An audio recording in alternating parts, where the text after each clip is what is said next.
Hello students, 8वीं कक्षा के विज्ञान अध्याय 1 खाद्य उत्पादन और प्रबंधन भाग 4 में आपका स्वागत है। चलिए देखते हैं फसल की कटाई। पकी हुई फसल को खेत में से एकत्रित करना कटाई कहलाता है। अर्थात फसल के पक जाने के बाद उसे काट कर एक जगह पर एकत्रित करना ही फसल की कटाई कहलाता है।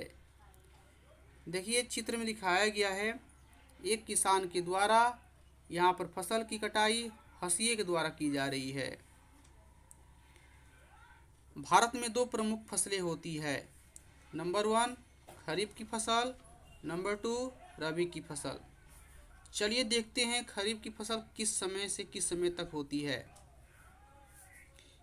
खरीफ की फसल को बोने का समय दक्षिण पश्चिम मानसून जून से जुलाई से आरंभ का है, क्योंकि इन फसलों को अधिक जल की आवश्यकता होती है। जैसे में चावल, अर्थात दक्षिण पश्चिम मानसून जून से जुलाई महीने में आता है।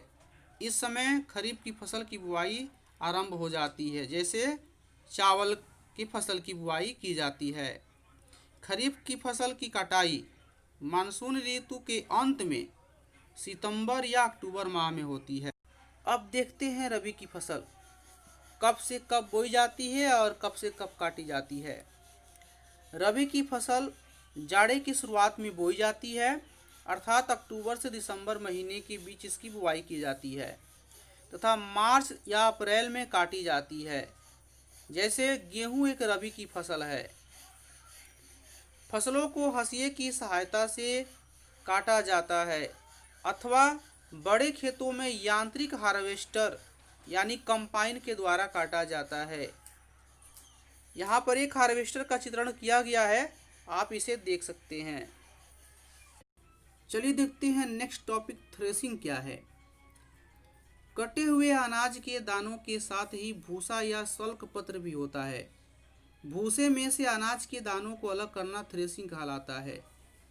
पहले थ्रेसिंग जानवरों द्वारा की जाती थी, लेकिन आज के समय में थ्रेसिंग मशीनों के द्वारा होती है, जिसे हम लोग थ्रेसर के नाम से जानते हैं।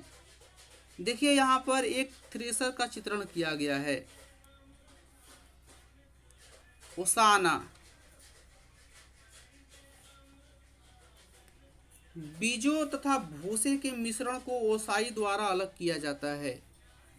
मिश्रण को ऊंचाई से नीचे गिराया जाता है। बीजों का वजन ज़्यादा होता है, इसलिए वह सीधे जमीन पर गिरते हैं, जबकि भूसा हल्का होने के कारण हवा द्वारा थोड़ा आगे जाकर गिरता है। इस प्रकार बीज और भूसा अलग हो जाते हैं।